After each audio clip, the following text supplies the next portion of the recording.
Good morning, LOFT family.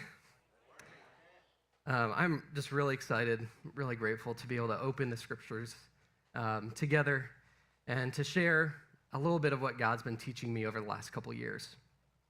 So today, we're continuing our series on the spiritual disciplines that we've titled In His Image.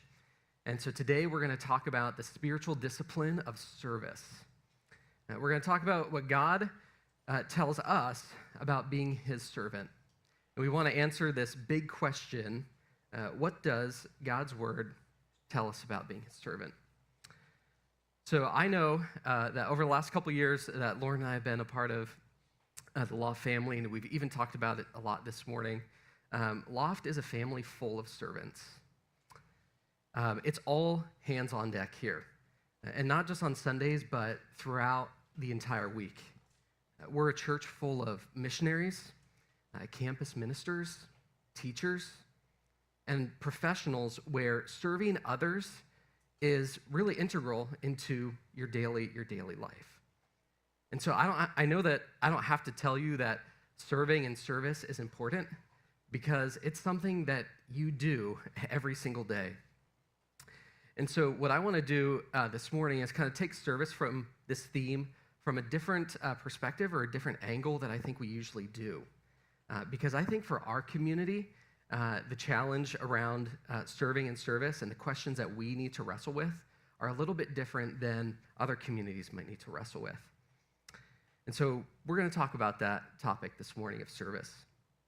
But before we do that, I'd like to tell you a story.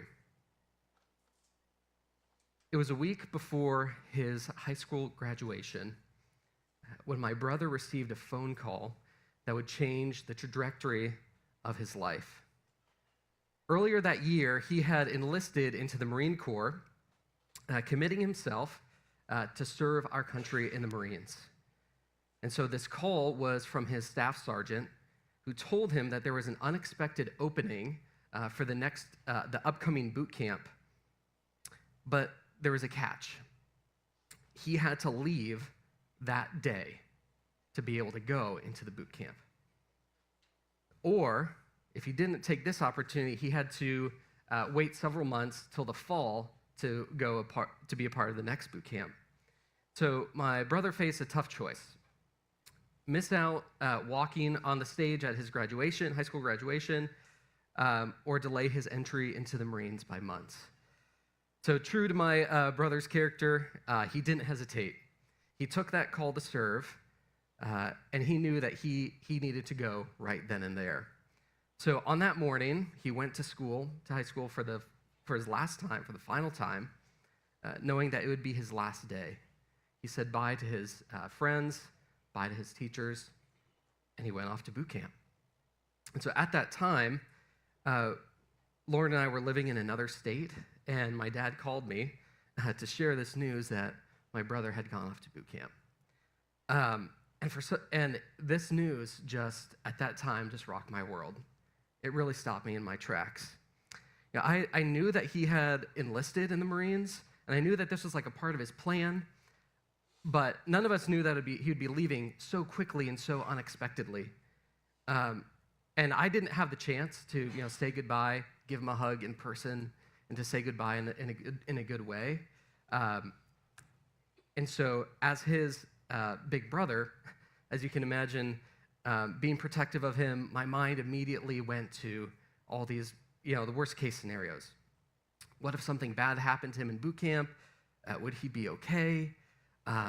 What if he was deployed and the worst thing happens and I never see him again? And on those questions just started rolling in my mind.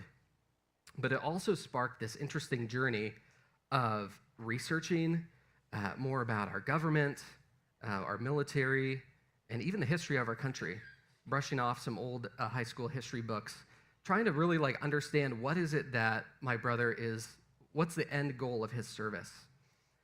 Because prior to that, our family doesn't really have anybody in the military, and so this was the first time that somebody that I knew was close to me that was going into the military and serving in this way.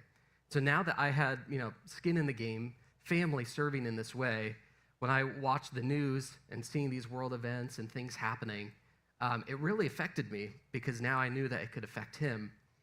So it really reframed how I thought about that type of service.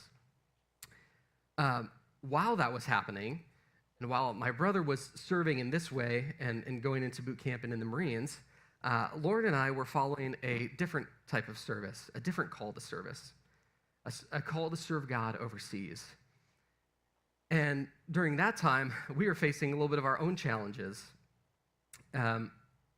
We were set to serve God overseas, and through that time, it sparked different types of questions related to service. And I remember just poring over books and biographies and reading about people who had served God overseas, and I wrestled with questions like, is it worth it? And what do we do when things get really hard? And how do we serve God in a way that's not just for a year or two, but how do we make this our whole life? How do we serve God for the long haul? And so now, 5 years later, here we find ourselves in Dallas. And honestly, the last place I ever thought this journey would lead us. You see, when I answered God's call as a high schooler to serve him, I wanted to go to the most distant place. I wanted to go to the place that had no access to the gospel. I wanted to go to the most difficult place. And I wanted to do something big for God and do it in a big way. And now, here we are. And I know that my story and our family's story isn't a unique one of change and transition. I know that many of us find ourselves doing things, serving and in roles that we never imagined that we'd be doing. We, at one time, maybe you've had a journal or a dream board and dreaming about what God might do in your life and how he might lead you. And you were just so sure that this is what God called you to do. You were so sure that this is where he wanted you to be, and those plans changed. I know that's a lot of us in this room because we've had a lot of conversations together talking about that.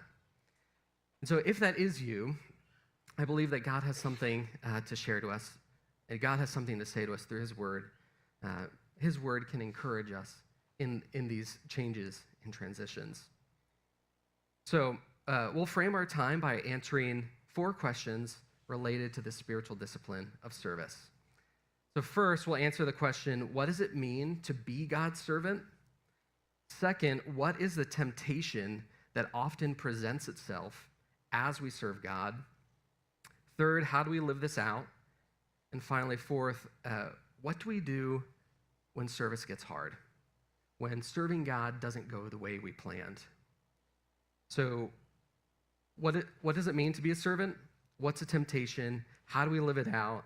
And what do we do when it gets hard? Another way we'll look at it is we'll talk about our identification, our temptation, our dedication, and motivation. So our first question, what does it mean to be God's servant? Before God called you to serve him, he called you to be his. Before God called you to be his servant, he called you to be his. So in 1 Samuel chapter 3, the Old Testament, we read a familiar story of the soon-to-be prophet Samuel, who would take over for the prophet Eli. And so you might remember the story. God calls Samuel in the night 3 times, and he's confused, and he thinks it's Eli calling him. But then Eli says to Samuel, when the Lord calls again, just say, "Here I am," and listen to what the Lord has to say. So that's the context of this passage. So in 1 Samuel chapter 3, verse 10, it says, "And the Lord came and stood, calling as at other times, 'Samuel, Samuel.' And Samuel said, 'Speak, for your servant hears.' Then the Lord said to Samuel, 'Behold, I am about to do a new thing in Israel,' and at which," I really like this part, this is really interesting, "do a new thing in Israel, at which the 2 ears of everyone who hears it will tingle." Kind of funny. So God's gonna do something big here.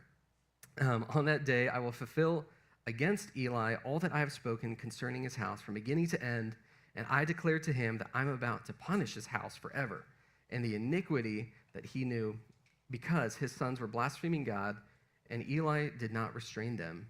Therefore, I swear to the house of Eli that the iniquity of Eli's house shall not be atoned for by sacrifice or offering forever. So there's a lot of ways we can take this passage. A lot of meat here, but I want to focus on a really simple point, a simple but significant point. So let's look at the beginning of verse 10. God comes to Samuel, the Lord comes to Samuel and says, Samuel, Samuel. I know from first glance that may not seem like a big deal, but here the Lord is calling Samuel by his name, calling him by his name twice. So why is that significant? Well, when we look throughout the scriptures, we see it with Abraham in Genesis 22.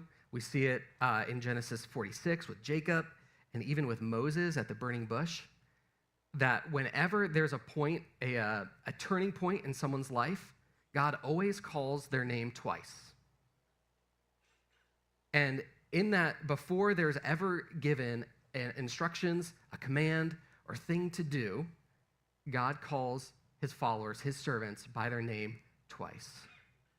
And in that, reaffirming their identity and their calling and belonging to him. And so before there's ever instruction on what to do, there's an affirmation of who they are, who they're to be before what they're supposed to do. And so I know it's a really small point, 2 words, calling a name, but I think it's really significant because these stories continue to set an example, this pattern of God affirming an identity and then giving instruction on what to do. And we even see this in the New Testament with Jesus in Matthew chapter 3, where at Jesus' baptism at the Jordan River, you might remember the heavens are opened up, and the voice from heaven says, "This is my beloved Son, with whom I am well pleased." So this is a significant turning point in Jesus' life, stepping into full-time public ministry. But before he was going to go on that journey of carrying out the duty that God had for him, God affirmed his identity in being his beloved Son, in whom he was pleased. So if you've been serving God for any amount of time, you know how easy it is to lose focus of the first part of God's call in your life and focus on the second part. We lose sight of the first part. You see, I know a lot of us at some point in our life, when God called you, you raised your hand and you said, "Lord, here I am. Send me. Use me. I want to serve you." But don't forget, when that happened, God called you by your name. It's really easy to get our identity mixed up. Yes, God called you to do something for him, to serve in a place, to serve in a certain role, but he called you to be his first. Yes, maybe God did call you to serve on UTD's campus. He called you to be a witness to the nations, to go. And he called you to be a light in your workplace, in your home. But your primary calling is not in a location, a position, a job, a title. But your primary calling, God's primary calling on your life is to simply be his. About 4 years ago, so our family was preparing to go overseas, to serve God overseas. And we had everything ready. We had fulfilled all the requirements that our organization had for us. We raised our funds, and we even got rid of pretty much all of our belongings. Everything we had fit into those big, like black and yellow Home Depot bins. And all of our belongings were stuffed into those 2 Home Depot bins. All that to say, we were ready to go. And the month that we were planning on flying out and ready to go, COVID struck. and everything came to a halt, like a lot of our lives did. But there was one particular day that was really significantly difficult for me, is when I received a phone call from one of our leaders saying that they would not be sending anybody out for the foreseeable future. And we had friends who were going through similar things and in our network, and we knew that they were getting that phone call. It was just kind of about time that we were going to get that phone call. And when we did, it was just extremely disappointing, extremely overwhelming. It felt like the rug from under me was just pulled out from under me. This goal, this thing, this endeavor that we were working so hard towards for over the last number of years, just in one foul swoop, was taken away. And yeah, it was really, really heartbreaking. Because for so long, I wanted to do this big thing for God. I wanted to go and serve him in this way. And through that time of it being that change and transition, God showed me just how much I was placing my identity in this calling of going and doing this thing, rather than placing my identity in him and who I was as his son. I had placed my identity in going to a place and serving in a role rather than simply learning to belong to him. And so it's taken me years to understand this lesson, and it's still learning it every day. But God taught me through that time that my primary calling is to be his, to belong to him. And then that place, that role, that location is secondary. So whether you're serving in ministry, you're serving at the church, you're serving at your workplace, don't get your identity mixed up. Before God called you to serve him, he called you to be his. So what does it mean to be God's servant? It means we are his. Before God called us to serve him, he called us to be his. Next, let's talk about our temptation. So what is a temptation that often presents itself when we serve God? As servants, our temptation is to fall into the trap of doing big things for God. So think of the example in the scripture of David and Goliath. David wanted to do something big for God, and he comes to Saul, and Saul, of course, wants him to do it in this spectacular way, put on the king's armor and run in with the sword. But what was God's way of doing it? God's way of doing it was taking a sling and a stone, something that David had crafted the skill for his whole life as a shepherd in the fields. And so while David thought he was protecting sheep, this was God's training ground for him for this moment to take out Goliath. And so while David's and Saul's idea was to do this take down Goliath in this grand way, God's way was to do it in this different way. You can think of another example of Peter on the beach. As Peter and Jesus are on the beach, Jesus is with his disciples, and Jesus asks Peter, Peter, do you love me? And Peter says, yes, of course. Yes, I love you. Tell me where to go. What do I need to do? Who should I be? Where are we going? Let's go. Let's get this journey started. But how did Jesus respond? Jesus responded by saying, okay, if you love me, feed my sheep. If you love me, start by feeding and serving the people right in front of you. So our temptation is to fall into this trap of doing big things for God, while God's way of service is to do the simple things. In his book, The Celebration of Discipline, Richard Foster talks about how easy it is to fall into this trap of doing the big things for God and why it's a temptation for us. So he says, large tasks require great sacrifices for a moment, while small things require constant sacrifice. Large tasks require great sacrifices for a moment, while small things require constant sacrifice. So, if you want to do something big for God, start small. Foster goes on to explain, he says, in the realm of the Spirit, we soon discover that real issues are found in the tiny, insignificant corners of our life. Our infatuation with the big deal has blinded us to this fact. The service of small things will put us at odds with our sloth and idleness. We will come to see small things as essential issues. Foster gives us 7 examples of what he calls simple service. These are things that from the outside aren't very spectacular, don't get a lot of notoriety, aren't the first things we think about when we think about serving God. They seem insignificant and small on the outside, but are actually the way that God brings his purposes in the world.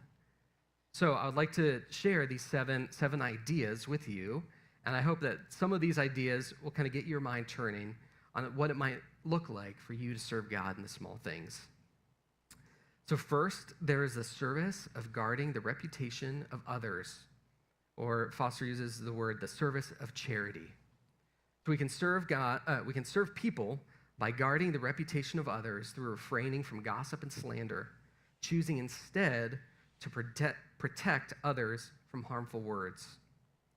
So rather than gossiping and sharing your issues with other people about somebody else, just go directly to them, directly to that person, and get it sorted out. That's what he calls the service of guarding the reputation of others. Second, and I like this one a lot, there's the service of being served. If you want to serve, be served first. This involves humbly accepting the help or service of others. So when Peter refused to let Jesus wash his feet, it revealed his pride rather than his humility as he struggled to accept someone in authority serving him. Now, those of you who are from the East or from an Eastern culture, you get this idea of service, of being served as a form of service. See, me from the West, serving or things like hospitality can kind of be a chore and a burden, where those from the East, a way that honor is shown is by just letting somebody be served, and people are honored by that and served by being served. That's a big lesson that I've learned in my life over the last couple of years of interacting with a lot of people from the East, which is cool. So we have a lot to learn from people from that culture. So third, there is a service of common courtesy. So this one's really simple, but I think really significant, especially in a culture that is just becoming more automated and more, everything is all just like production and we're moving so fast. Saying a simple, genuine thank you and stopping to ask, like, how are you really doing? That's a really powerful way of serving people. So don't take those simple acts for granted. Fourth, there's the service of hospitality. Over the last few years, Lauren and I have experienced this time and time again when we're invited over to somebody's home for a meal, or we're given a room to stay in their home, whether if we're traveling. And there are just some people who just do this so well, showing hospitality through meals, or opening their space. So that's it may seem simple, but can have a huge effect on somebody's life by opening your home, sharing a meal with somebody. Fifth, there's a service of listening. I think we all know just how meaningful it is when somebody takes time to listen to what we're going through, and they don't respond with a list of things that we're supposed to do or why we made this big mistake, but just sit with us and just listen to what we're going through. I know for me, that's just so meaningful to be heard on that deep level. So listen to people. Serve by listening. Sixth, there's a service of bearing the burdens of each other.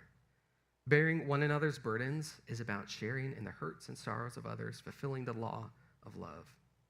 It requires compassion and the willingness to weep with those who weep. It's a learned discipline. We must be careful not to be overwhelmed by other sorrows and instead lifting their burdens to Jesus, because he's the one who makes the load lighter. And seventh, lastly, the last idea of simple service, there's a service of sharing the word of life with one another. In our evangelical Christianity, we often think of our spiritual journeys as kind of God in us, and it's this very individualistic idea of following the Lord. But really, the scriptures and reading the scriptures and studying the scriptures is a communal thing. That's something that is done in community with one another. So receive and share messages from God with others. We can't hear everything God wants to say to us alone. So we need to rely on one another to receive the full counsel of God. So these are 7 examples of simple service that, while these things might seem insignificant, they can have an incredible impact on the kingdom in ways that you may never fully understand. So the first time I visited India, it followed a season in my life where I was driven by this desire to do this big things for God. I don't know if you've read books like Radical by David Platt, but books like that gave this big call to action to give up everything, leave everything behind, turn your back on the American dream, and take the gospel to the farthest corners of the world. And don't get me wrong, there's a lot of really awesome things in that book, but just to sort of set the stage. I remember also attending this big missions conference, and signing my name on the card that I would follow this path and made this commitment. And so all that to say, I wanted to make a significant impact for God. And so I went to India to spend a month with my aunt, who had been living in India, helping to lead a school for a slum community. So one day, she took me to the home of one of her students. And when we arrived, we were welcomed by a generous spread of food.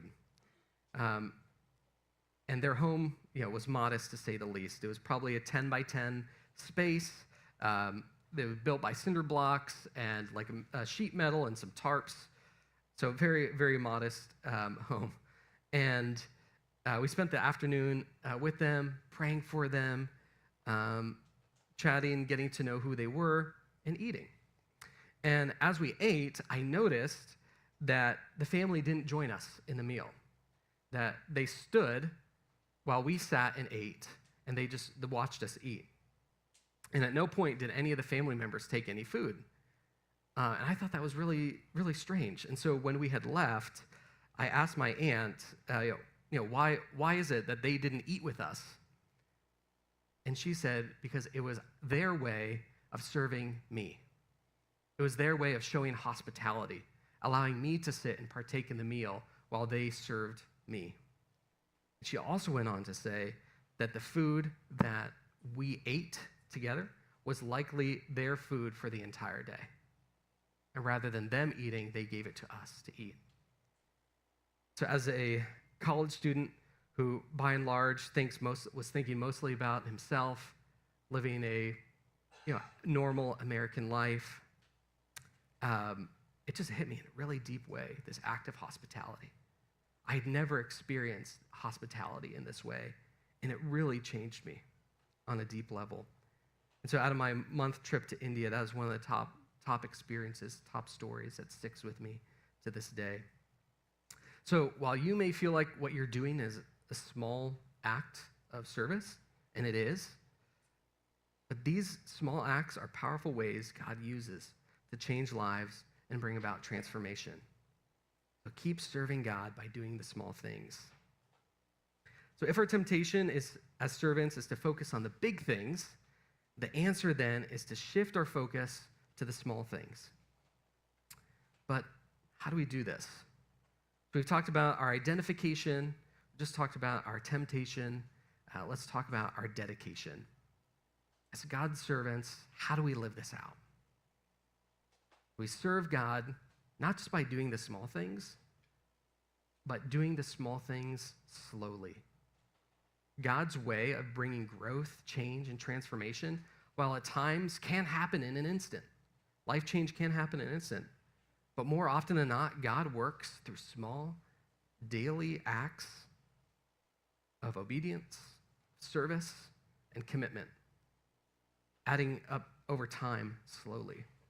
And so much of the epistles or the instructions to the New Testament church is a lot about this, is a reminder, as a constant reminder to be patient and to go slow.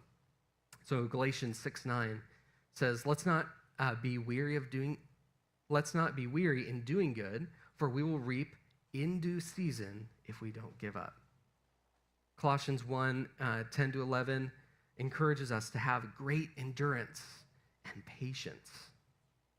And James 5:7-8, be patient then, brothers and sisters, until the Lord's coming. See how the farmer waits for the land to yield its valuable crop, patiently waiting for the autumn and spring rains. You too be patient and stand firm, because the Lord's coming is near. So I'll be the first to admit that being patient and going slow and waiting, that is not a strength of mine. I want everything to happen now. But more often than not, that's just simply not the way that God works. He works through small things slowly. One of the greatest examples of this idea in my life is the example of my grandparents. In 1969, my grandparents embarked on a life-changing mission to the island nation of Papua New Guinea. They dedicated themselves to translating the New Testament into a language for a tribal group called the Nabak people, a language that had never been written down before. And so, as you can imagine, this task required immense patience and faithfulness to the small things. They spent years living in the jungle, learning the language word by word, immersing themselves in the culture and building relationships. And every day, they were learning how to take this new language and this culture, and how does that translate? How do we use that to translate the scriptures? So every day, going verse by verse, word by word, concept by concept, over years. And as their work neared completion in 1993, tragedy struck our family. There was a man on their translation team who came to faith through their ministry. And my grandparents didn't know this, but he had an untreated case of schizophrenia. And one day he had a severe episode and tragically took my grandfather's life. My grandmother, in the midst of her grief, made an extraordinary choice. Rather than seeking revenge, she chose to forgive the man who had caused such deep pain. So when my parents heard the news, they had just been married a few months prior to this, and were living in upstate New York. And they traveled to Papua New Guinea, where my dad had grown up, to support my grandmother. And when the local community heard that my dad was coming back to Papua New Guinea, they thought, because they come from a revenge culture, a warring culture, they thought that my dad was coming to get revenge on the community. But instead, my parents extended the same forgiveness my grandmother had shown. And this act of grace opened a door for the gospel to continue spreading in the community. And despite this tragedy of losing my grandfather, my parents and others rallied to complete the translation of the New Testament. The New Testament in the Nabak language was finished, was printed, and dispersed among the tribal groups in Papua New Guinea. And for the first time, the Nabak people could read the scriptures in their own language. My grandparents' dedication to serving God in the small things, through years of painstaking translation work, and then ultimately this act of forgiveness, was what opened the door for the gospel to move forward and for churches to start all throughout this community, which are still bearing fruit to this day. So we serve God by doing small things, slowly, with patience, over time. And lastly, I want to address maybe an objection that we might have to when it comes to this idea of service. What happens when it's hard to serve? Maybe when we just don't have what it takes. So in Isaiah 52 and 53, the Old Testament prophet foretold about a coming Messiah. He is referred to as the suffering servant. Isaiah describes a servant who is despised and rejected by men, a man of sorrows and familiar with suffering. The servant would bear our griefs, carry our sorrows. He would be pierced for our transgressions and crushed for our iniquities. Through his wounds, and it would be through his wounds that we would be healed. The passage, Isaiah 53, concludes by stating that the servant poured out his soul to death and would bear the sins of many. Jesus, of course, becomes the fulfillment of this prophecy in Matthew 8, when Matthew says he took our illness and bore our diseases. Peter also views the cross through the context of Isaiah 53 and 1 Peter 2 by saying, "To this you were called, because Christ suffered for you, leaving you as an example that you should follow in his steps. He committed no sin and no deceit was found in his mouth. When they hurled their insults at him, he did not retaliate. When he suffered, he made no threats. Instead, he entrusted himself to him who judges justly. He himself bore our sins in his body on the cross so that we might die to sin and live for righteousness. By his wounds, you have been made healed." So what does Jesus being the suffering servant mean for us as his servants? How does this reality help us when it's hard to serve? As I mentioned at the beginning, LOFT is a family full of servants. In other words, I know I'm not speaking to new recruits.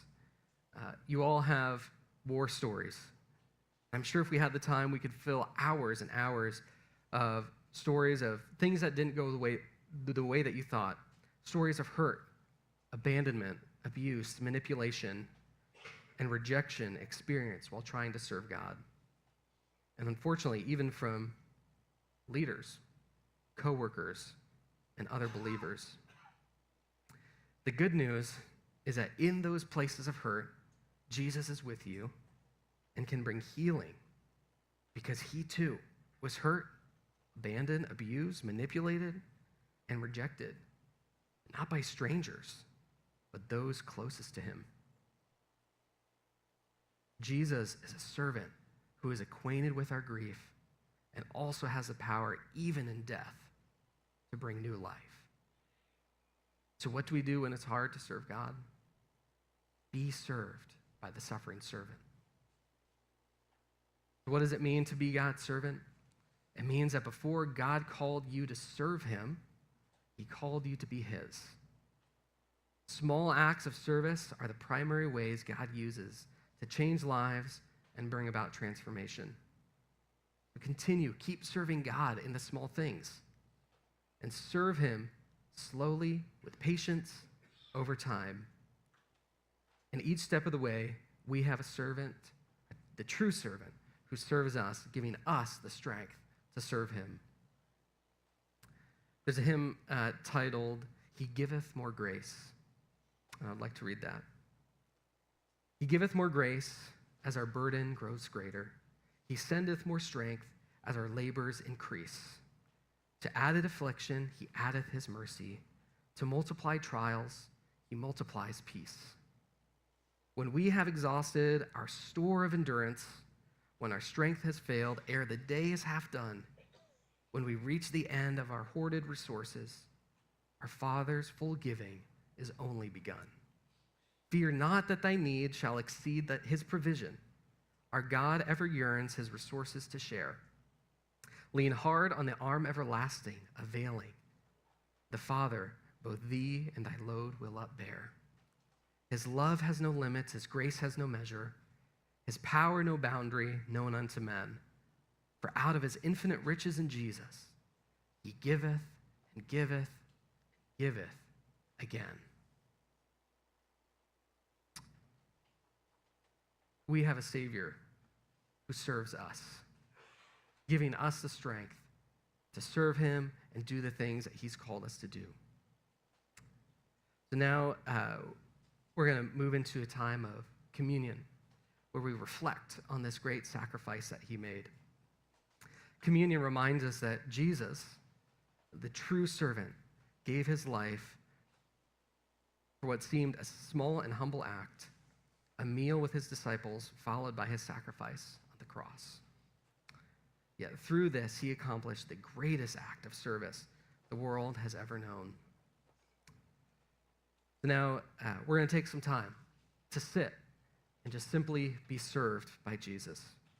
Let him examine your heart and bring to mind anything that needs his touch. And then when you're ready, come forward, receive the elements, and we'll stand together and worship together. LOFT family, Jesus is our true servant, and we're served by him. Let's be served by him today.